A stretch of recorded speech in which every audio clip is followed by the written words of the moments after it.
This episode originally aired in 2024.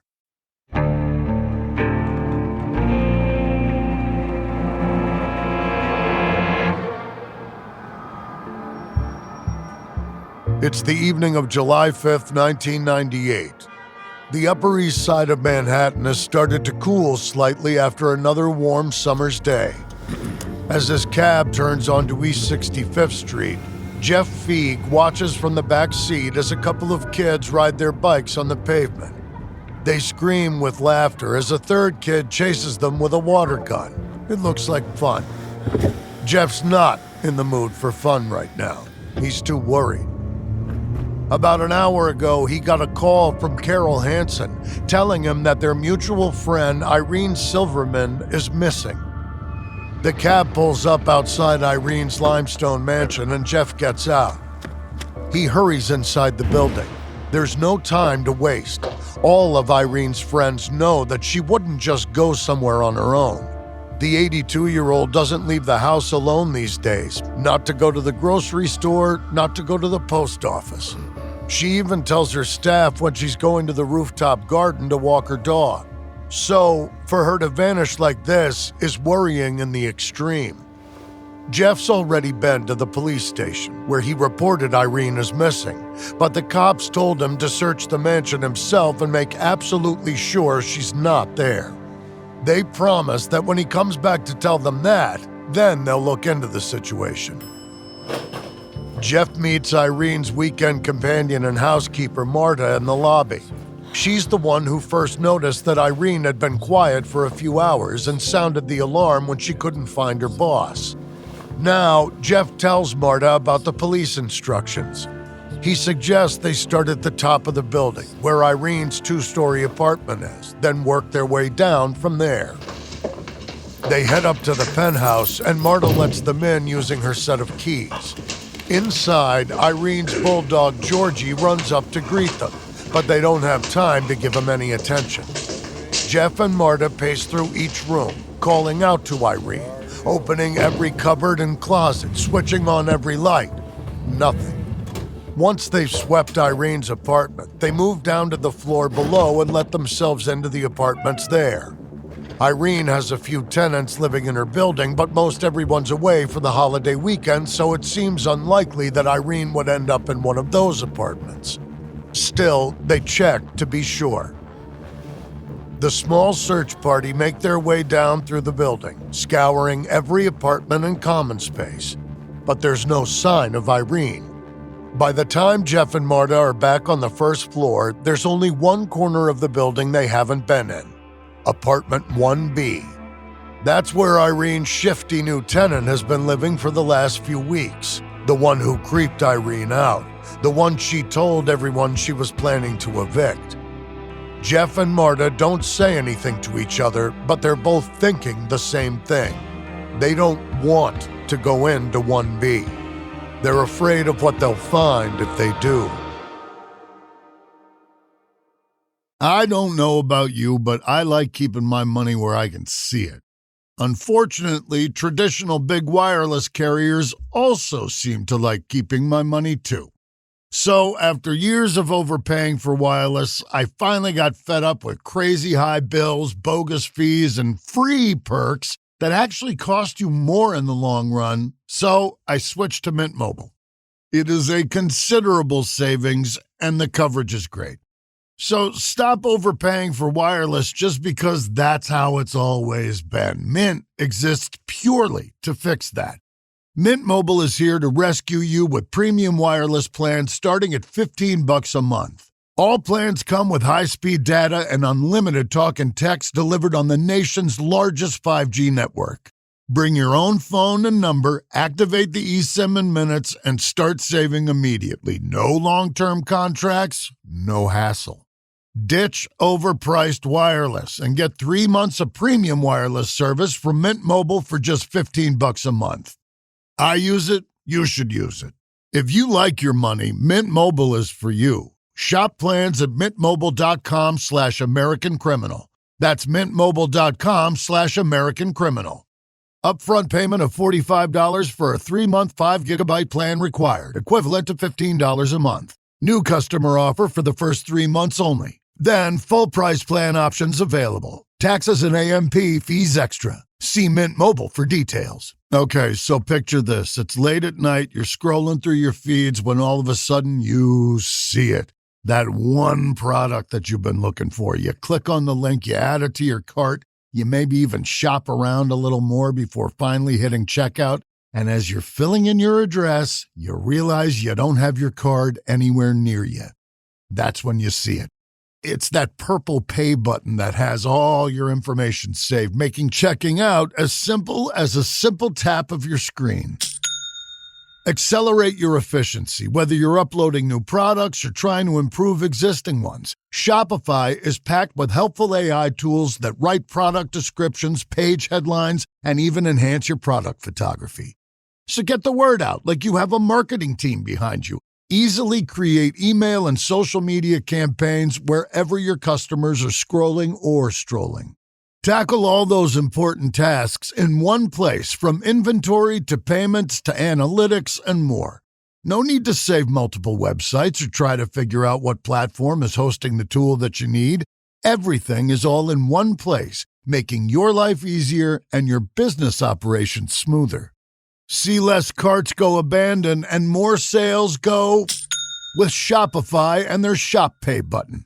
Sign up for your $1 per month trial today at shopify.com/American Criminal. Go to shopify.com/American Criminal. That's shopify.com/American Criminal.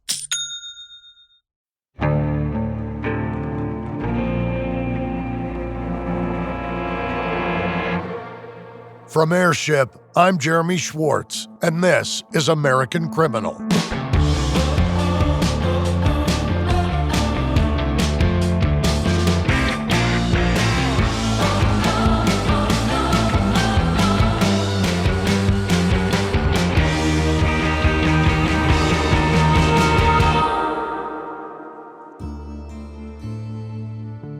By the end of the 1970s, Sante Kimes, who used to be Sante Kimes, who used to be Sante Walker, who used to be Sandy Chambers, who used to be Sante Singers, she had it all.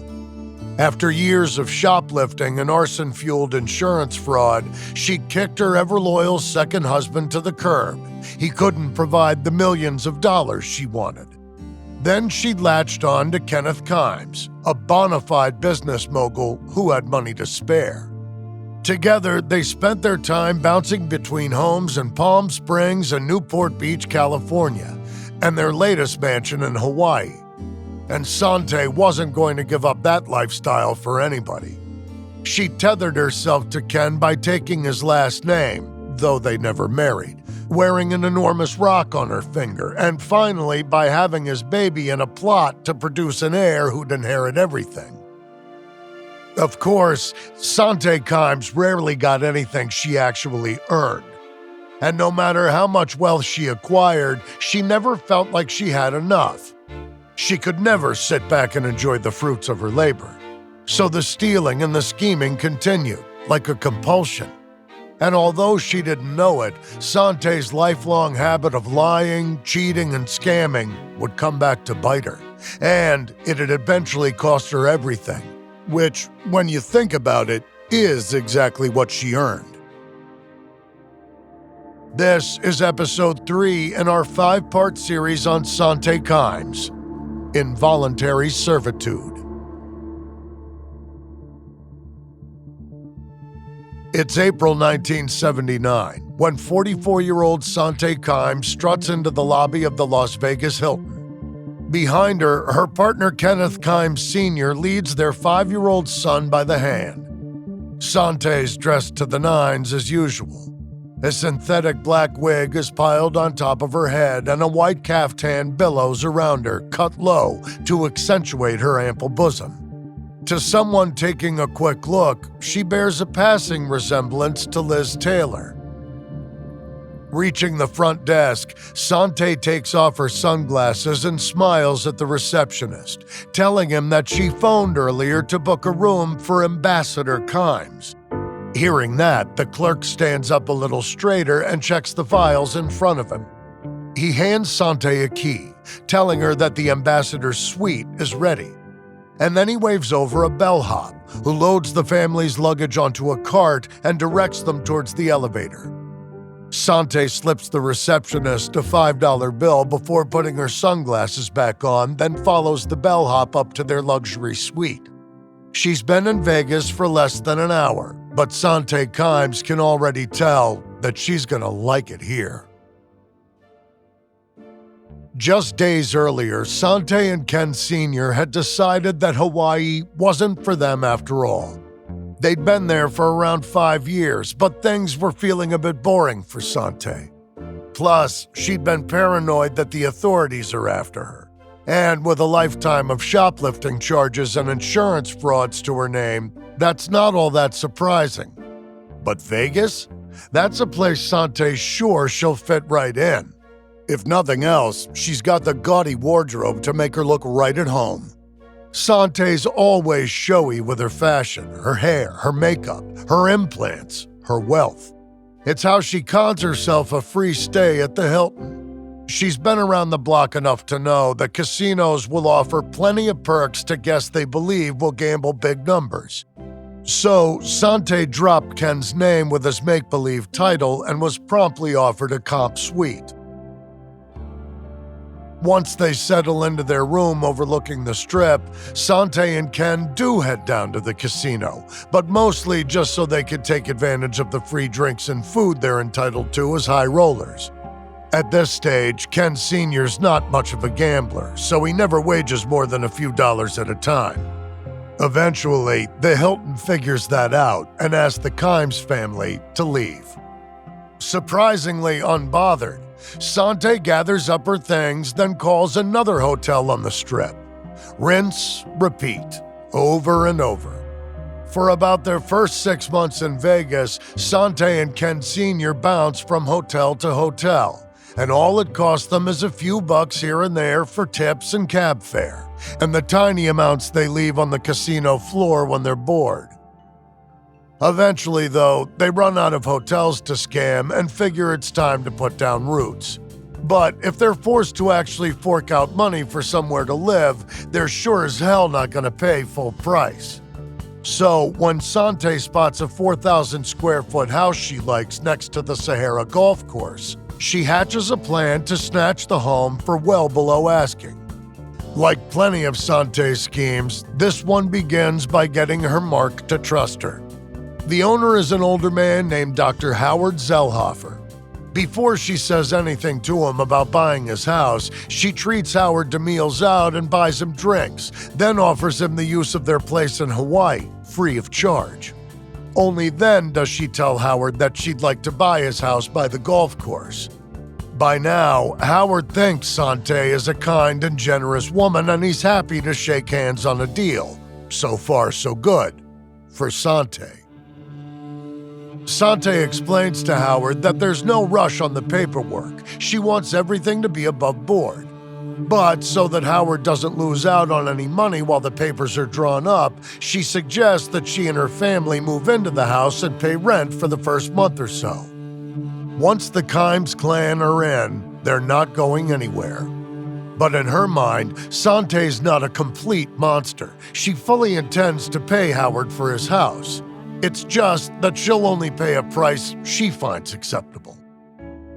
During their early months in Las Vegas, Sante invested time in finding and befriending various property inspectors and local government officials. Now she calls in a few favors, asking these new friends to come and check Howard's place for problems with the construction, any renovations made without the approval of the authorities. And wouldn't you know it, she comes up with a list of things that are wrong with the property. With that in hand, it's time to go in for the kill. Sante meets with Howard and shows him the list. Then she tells him that he's going to sell her the house at her price, or she'll have him charged with various building code violations. Whether Howard is actually facing any real trouble is murky, but he believes that he is, and he's too scared to fight back. He accepts the terms of Sante's blackmail.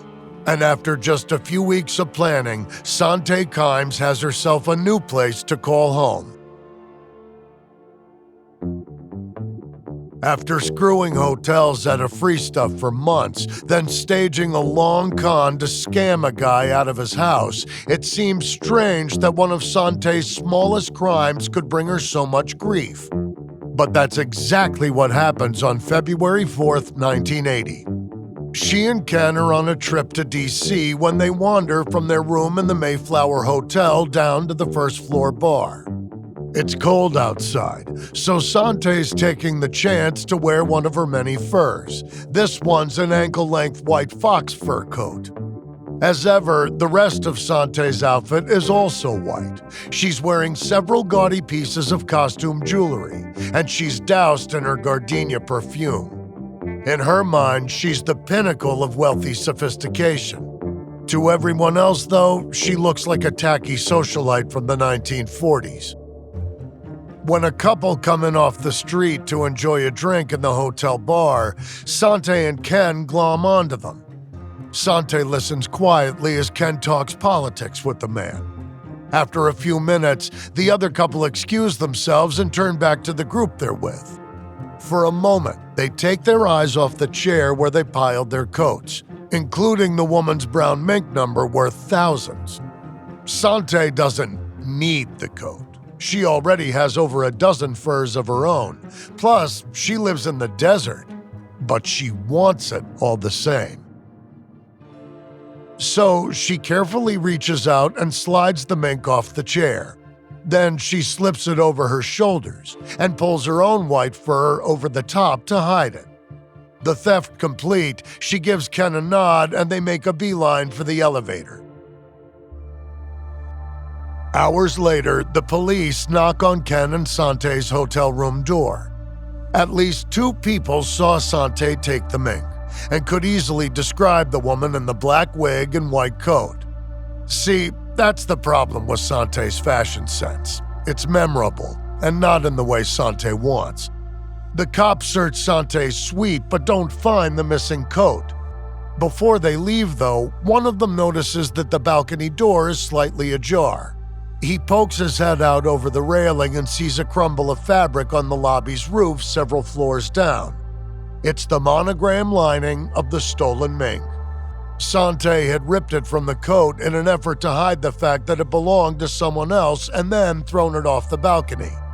The fur itself turns up a few hours later, stuffed behind an ice machine in the hotel.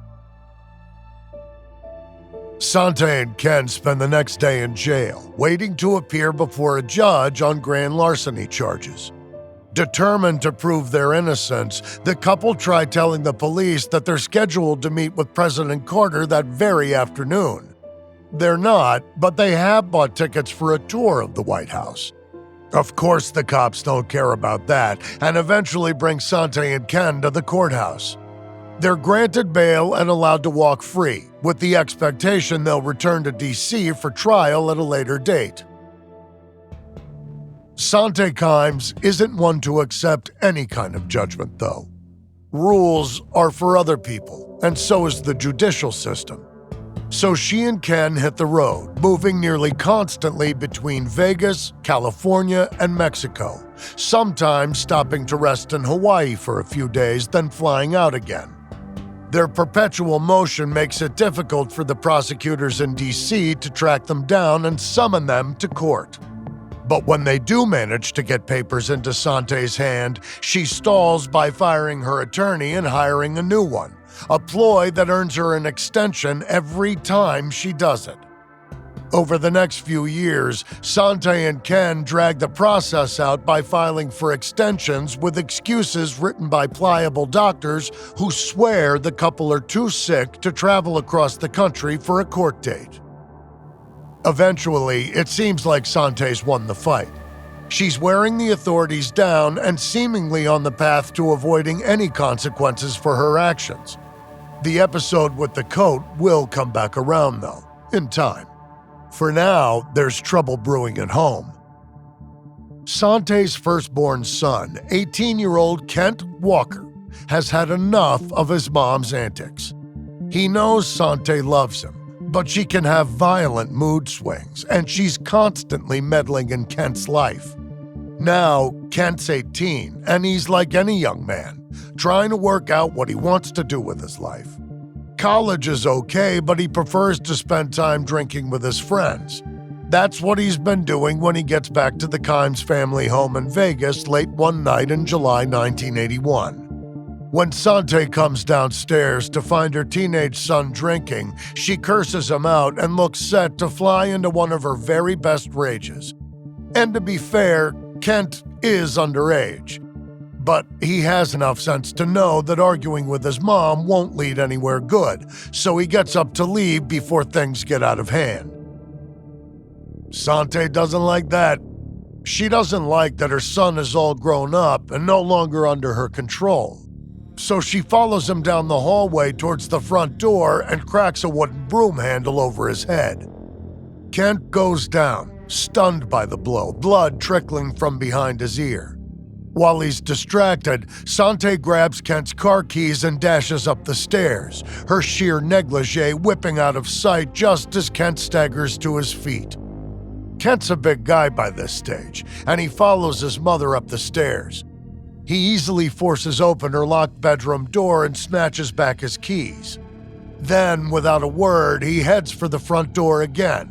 But Sante follows him, and when Kent's close to making his escape, she picks up a heavy crystal decanter and lobs it at him, hitting him in the lower back. He goes down like a sack of bricks and doesn't move. Kent temporarily loses feeling in his legs while he's down on the floor, but he's distracted from that terrifying thought when his mother starts kicking him over and over. He's rescued by Ken Sr. He grabs Sante around the middle and pulls her towards the kitchen, begging her to leave Kent alone. While Sante and Ken Sr. scream at each other in the other room, Kent drags himself to the phone and calls the police. But when the cops arrive, Sante twists the narrative, telling them that her underage son has been drinking and he became violent with her. Kent ends up in cuffs and it looks like he's about to be carted off to jail, but he convinces the officers to look at the situation more closely, to take in the many injuries that he's sustained and then consider the fact that Sante's completely fine. After that, the cops agree to let Kent go. But Sante's not in a forgiving mood. She throws Kent's things out of the house that night. He's just another man she's done using. But before long, Sante will start to regret that decision. Her mood will shift, and she'll move heaven and earth to get her eldest son back on her side. And if that doesn't work, she'll just manipulate a branch of the armed forces to get what she wants.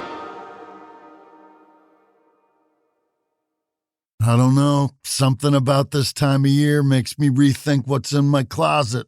I'm trying to keep fewer things, but better ones, pieces that are well made and easy to wear all the time. That's why I keep coming back to Quince. The fabrics feel elevated, the fits are thoughtful, and the pricing actually makes sense. Quince makes high-quality, everyday essentials using premium materials like 100% European linen, and their insanely soft flow-knit activewear fabric. Their men's linen pants and shirts are my favorite. They are lightweight, breathable, comfortable, basically the perfect layer for spring. The pants strike the right balance between laid back and refined, much like myself, so you look put together without trying too hard. And their flow-knit activewear, moisture-wicking, anti-odor, and soft enough that you'll actually want to wear it all day. The best part is that their prices are 50 to 60% less than similar brands. How? Quince works directly with ethical factories and cuts out the middlemen. So you're paying for quality, not brand markup. Everything is designed to last and make getting dressed easy. Refresh your wardrobe with Quince. Go to quince.com/American Criminal for free shipping and 365-day returns. Now available in Canada, too. Go to QUINCE.com/American Criminal for free shipping and 365-day returns. Quince.com/American Criminal. Do you ever meet someone and think, wow, they've really been through it, and then realize we all have? That's what We're All Insane is all about. It's a podcast where real people sit down to share their stories that have shaped them, the raw, unfiltered moments that don't usually make it into everyday conversation. There are no scripts, no interruptions, and no filters, just honest storytelling that unfolds naturally. From heartbreak and loss to recovery and resilience, every episode is a reminder that even in our darkest moments, we're never really alone. If you love hearing real stories that make you feel something, stories that connect us all, this is one you'll want to subscribe to. You can listen to We're All Insane wherever you get your podcasts. New episodes every Sunday.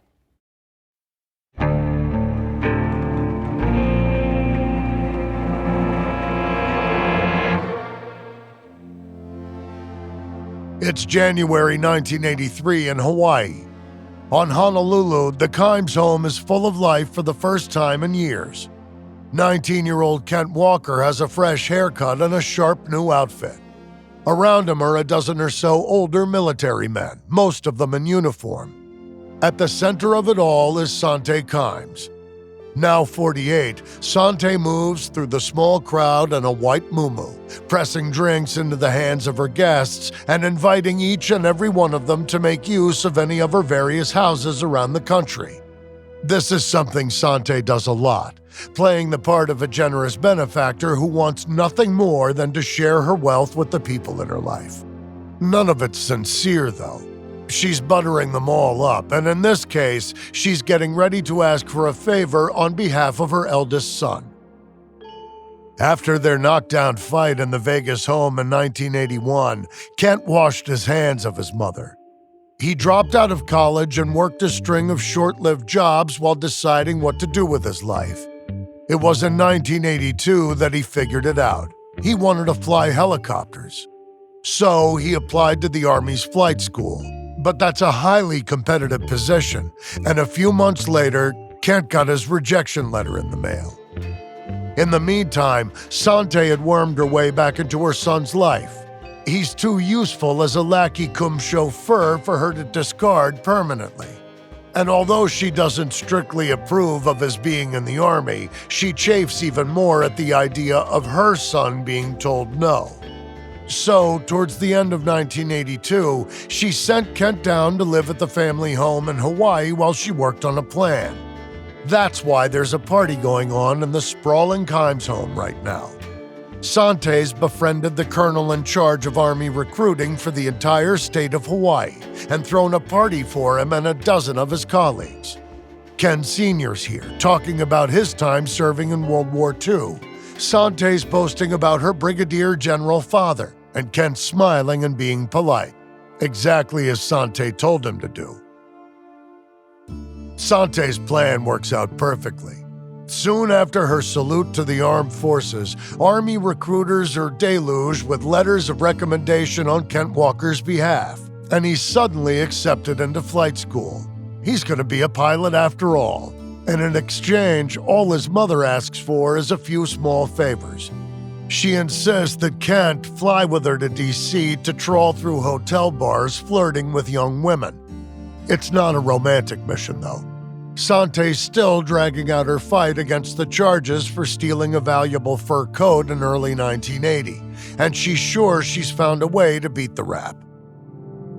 Once Kent started the conversation, Sante swoops in to offer to cover the tab for more drinks. Then she tells the women about her little legal trouble and starts working on them to testify on her behalf. She reminds them about the night that they saw her in the hotel bar, and crucially, how they saw someone else take the coat. It's a clunky plan, but it's the best Sante can come up with. Mother and son's reconciliation is brief, though. When Kent does begin a romance with a young woman his age, Sante takes an instant dislike to the girl and tries repeatedly to break them up. Eventually, Kent's had enough, so he and his sweetheart fly to the mainland to get married in November of 1983. Then he goes off to begin his training, effectively freezing his mother out once again. Of course, Sante's not one to sit around racked with guilt over the state of her relationship with her son. So, although Kent doesn't speak to Sante for a year, she's got plenty else to focus on while she waits for him to come around. In July of 1985, Sante is finally ordered to appear in court over the grand larceny charges related to the fur coat. On the 12th, Sante does as she's told and shows her face in the D.C. courthouse. Ken Sr. isn't there, though. Sante figures that if only one of them appears, there'll be another delay. But the judge is sick of Sante's tricks and decides that one of the two defendants is enough for things to move forward. So, while her partner in crime is hiding out in a hotel across town, Sante faces justice alone. Despite all her efforts to coerce phony witnesses into lying for her, the trial doesn't go well for Sante Kimes, and she knows it. So, wanting to avoid paying for her crimes as long as possible, Sante stages an elaborate disappearing act. On the afternoon of the 18th, when the jury are due back in court to deliver their verdict, 50-year-old Sante calls for an ambulance to rush her to the hospital, telling the dispatcher that she's been hit by a car. At the hospital, Sante rattles off a laundry list of injuries and various pains around her body, despite there being no physical evidence she's so much as stubbed her toe lately. Meanwhile, the jury returns a guilty verdict, even though no one knows where Sante is. 3 days later, Sante sends a telegram to the judge and her lawyer to explain where she was and why she couldn't contact them. She also makes a sideways accusation that her attorney was blackmailing her as part of a scheme to fix the verdict. None of this moves the judge, who issues an arrest warrant for Sante Kimes. She is going to prison. They just have to catch her first. After her disastrous showing in D.C., Sante decides it's best to lay low for a while. She and Ken Sr. move around Vegas, switching hotels frequently, staying far away from their own home, lest the authorities go looking for them there. After a couple of weeks of that, though, they're tired of being on the run. Ken Sr.'s closing in on 70 by now, and Sante's not as sprightly as she once was either. So they rent a condo in La Jolla, a neighborhood of San Diego, California.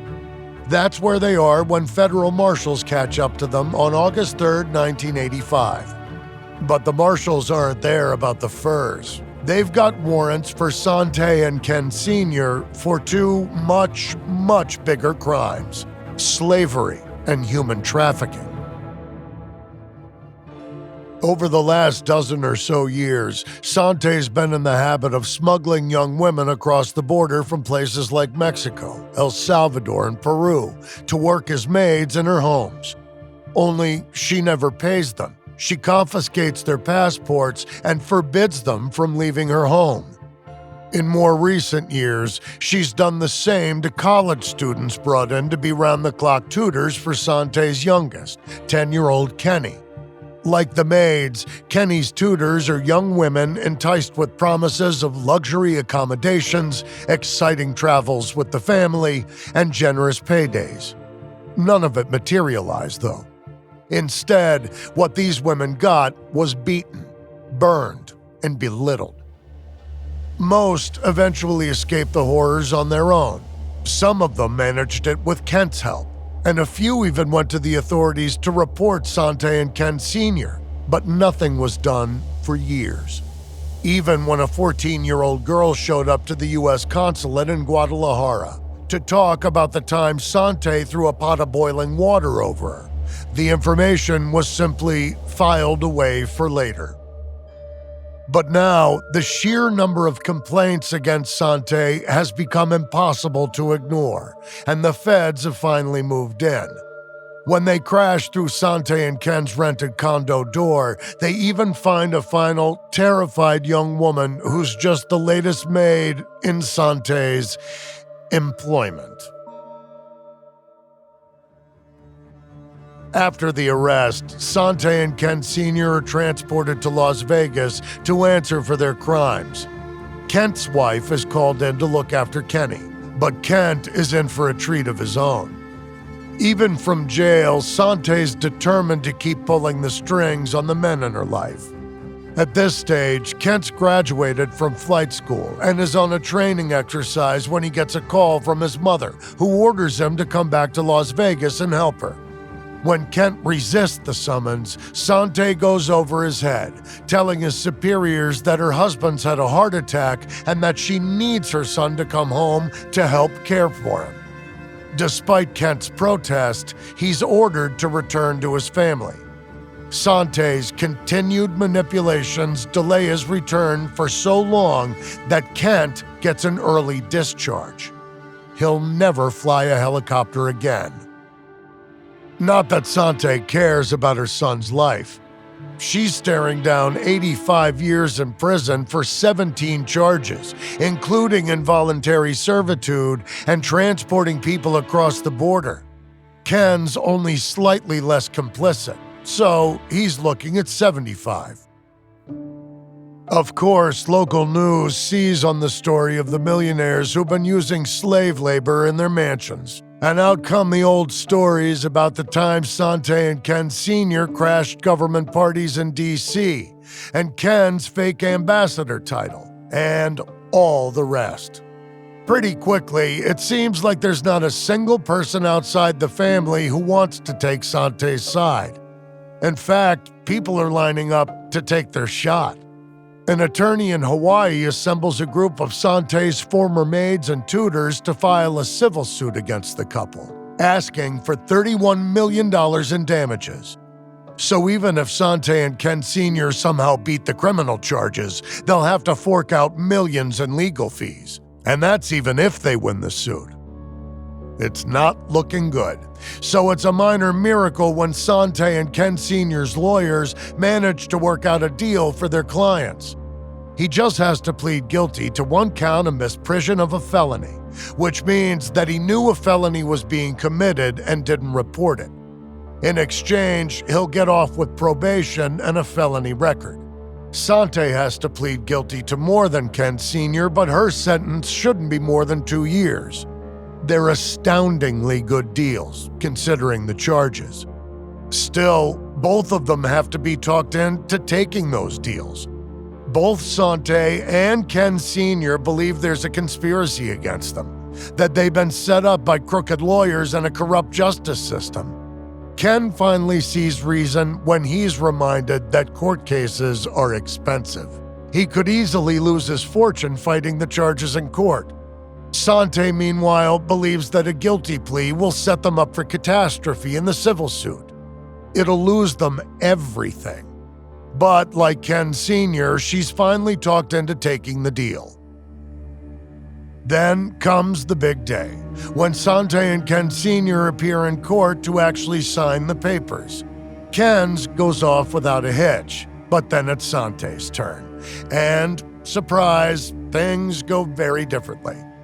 It turns out there's been a typo in Sante's deal, so now it says that the various prison terms she'll be given have to be served consecutively instead of concurrently.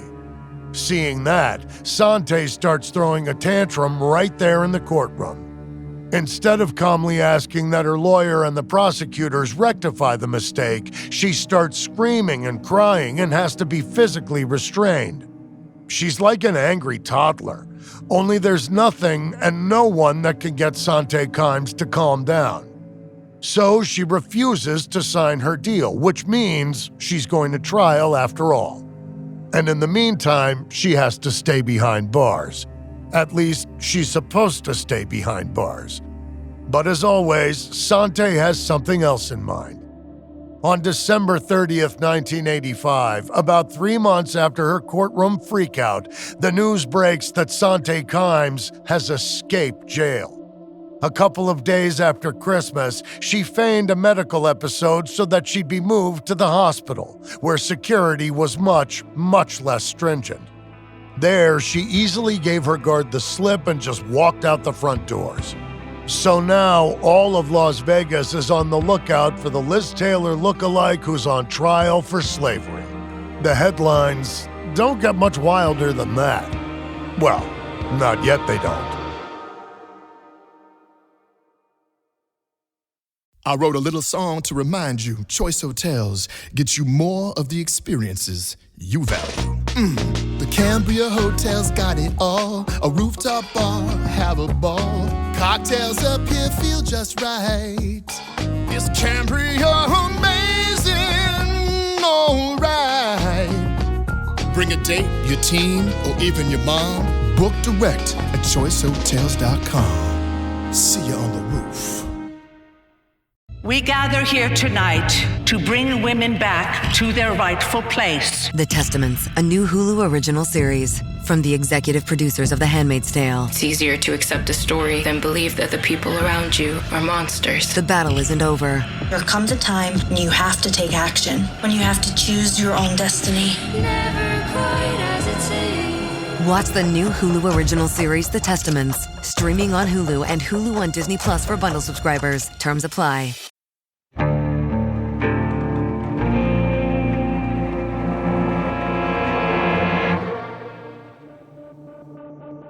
It's January 3rd, 1986, at a strip mall in Las Vegas. A woman dressed in shabby clothes is pushing a cart full of junk across the parking lot when it happens. A pair of police cars scream into the lot from either end, coming to stop on either side of the woman and her cart. Clearly terrified, the woman tries to make a run for it, but she's got nowhere to go. She screams for help, yelling that she's being attacked, but no one is coming to save her. After 4 days of freedom, 51-year-old Sante Kimes has been recaptured. And now she gets to add prison break to the long list of charges she's facing. Sante's trial begins on February 10th, 1986. And thanks to her Houdini act, the courtroom drama is front-page news. Everyone in Las Vegas is fixated on the woman the media started calling the Dragon Lady, and it's quite a show. Prosecutors parade over a dozen different maids and tutors to testify about what they endured while in Sante's quote-unquote employ. They talk about their confiscated passports, how they were forbidden from leaving the house alone, and about the violence. One young woman tells the court that Sante burned her with a clothes iron. Hearing that, Sante cries out, screaming that the woman's lying and that she's doing it just to get money. But by that stage of the trial, outbursts from Sante aren't all that unusual. The entire time, she's made a show of crying loudly throughout testimony, trying desperately to paint herself as the victim of a cruel plot to steal her hard-earned wealth. She doesn't do a very convincing job, though. She hisses at the witnesses as they pass her at the defendant's table and does her best to drown out their words with her theatrics. Not all of the witnesses are there to trash Sante, though. The defense presents a long line of people who swear that they've never seen Sante hit or otherwise abuse one of her maids. Even still, things aren't looking good for Sante, so she takes the stand herself, believing that her powers of persuasion are so strong that she can overcome the evidence against her. On the stand, Sante continues to market herself as a victim and points to her childhood as when it all started. According to Sante's testimony, she was sexually assaulted by strange men for years when she was a child. Then, once she moved to Nevada, her adoptive father regularly assaulted her. Whether Sante's account of her childhood is truthful or not isn't what the jury has to decide, which is what makes sharing it such a strange decision. Throughout the trial, Sante's maintain that she's innocent of the slavery charges, but pointing to a childhood of abuse seems like something a guilty person would do as a way of excusing their actions. Sante doesn't seem to get that. She's just narcissistic enough to believe that she knows what's best. But as it turns out, she doesn't. On February 28th, after a 2.5-week trial, Sante's convicted on 14 counts, including slaveholding, escaping prison, and transporting undocumented immigrants. A couple of months later, she's sentenced to 5 years in a federal facility. Despite her long career of shoplifting and insurance fraud, it's the first time Sante's been handed a prison term, and it's quickly followed up by her second.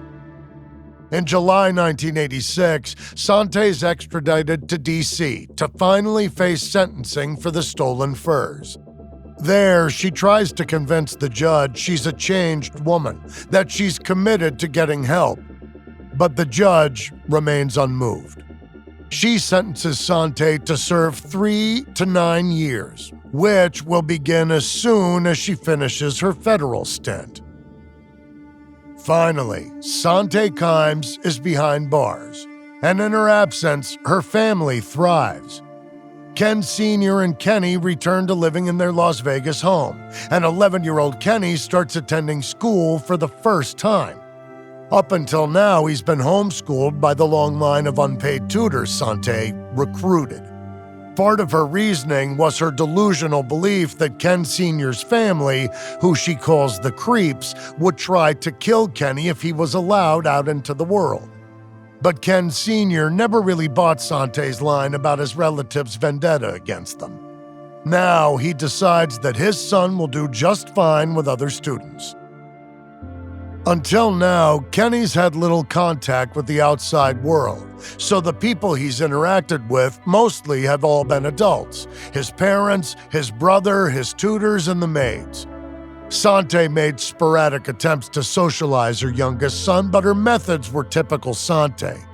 She'd invite local children over to play with Kenny as a sort of audition. Invariably, she decided that none of the other kids were good enough to hang around with her son, though. Consequently, he's been mostly friendless his whole life. Now, though, Kenny's surrounded by other kids. At school, he becomes the class clown. He gets into punk rock and starts wearing studded bracelets and collars. He makes friends, too, kids his own age who think he's funny and who like the same things he does. So when Kenny turns 12 in March of 1987, Ken Sr. takes him and a few of his friends for a birthday trip to Disneyland in Anaheim. It's a pretty extravagant gift, but that's just the beginning. The following year, on Kenny's 13th birthday, Ken Sr. puts a pool in at the house. Nothing is too good for Kenny. So perhaps it's not surprising that as the kid gets older, he starts to act entitled. Part of that is just him being a teenager, but it's also down to Ken's indulgence. Kenny starts to believe his parents' line that everyone in life is looking to get at their money. Ironically, though, it's been Sante who's been draining Ken Sr.'s fortune. And now that her legal fights are for the most part over, Ken Sr. picks up where Sante left off.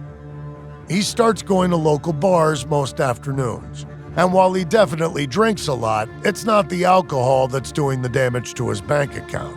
It's the electronic poker games that are beside every bar stool. This is Vegas, after all. Day after day, Ken Kimes feeds money into the machines, seemingly oblivious to just how much he's losing. Hundreds of thousands, at least. He's also losing his desire to reunite with Sante. Sure, he's lonely without her, but at least he has Kenny. And Kenny's lost all affection for Sante, too. By the late 80s, he's refusing to speak to his mother on the phone, tells his father to file for divorce, and hates going to visit her. Luckily for him, in 1989, Sante's moved to a prison in D.C. to begin serving her grand larceny sentence, so the visits are less and less frequent. If Kenny has his way, his mother won't ever get out. He doesn't want things to go back to the way they were when she was around. He won't get his wish, though. In December of 1989, Ken Sr. and Kenny fly east for their monthly visit with Sante. Only when they get to the prison, she's not there. Officials can't tell them where she is, only that she's been released early. Finally, Ken Sr. gets in touch with Sante's attorney, who fills him in. Sante's been working nonstop to get out since she first started her sentence. And although she didn't manage to get her slavery conviction overturned, she had better luck with the grand larceny charge. She found a loophole that meant that because she wasn't in court to hear the verdict delivered, it was invalid. It was a loophole she'd inadvertently created for herself by faking a car accident and skipping town. Now, rather than retry the case, prosecutors have to let her plead guilty to a misdemeanor offense and let her go with time served and a $10 fine. Since her release about a week ago, Sante's treated herself to a life of luxury, renting a townhouse in D.C. and racking up credit card bills in the thousands, buying herself clothes and fine foods. She didn't bother to tell her family where she was, knowing they'd figure it out eventually. Now that they have found her, Sante's ready to go home. After just a few minutes, she picks up on how much the family dynamics have changed in her absence. She doesn't like that Ken Sr. and Kenny have gotten closer, doesn't like that her son will barely look at her. She's determined to put things back the way they were, only they can't. Ken's fortune has been eaten away by years of legal fees and his recent gambling addiction. So, even as the trio fly back towards Las Vegas, Sante Kimes is thinking about how she can claw back the money she's lost. And after years in prison, she's learned her lesson. She knows that whatever scheme she pulls, she can't leave any witnesses behind, even if that means getting her hands a little bloody. From Airship, this is episode 3 in our series on Sante Kimes. On the next episode, one of Sante's accomplices turns on her, and she responds with swift, brutal violence. We use many different sources while preparing this episode. A couple we can recommend are Dead End by Gene King and Son of a Grifter by Kent Walker. This episode may contain reenactments or dramatized details, and while in some cases we can't know exactly what happened, all our dramatizations are based on historical research. American Criminal is hosted, edited, and executive produced by me, Jeremy Schwartz. Audio editing by Mohammed Shazi. Sound design by Matthew Filler. Music by Thrum. This episode is written and researched by Joel Callan. Managing producer Emily Burke. Executive producers are Joel Callan, William Simpson, and Lindsey Graham for Airship.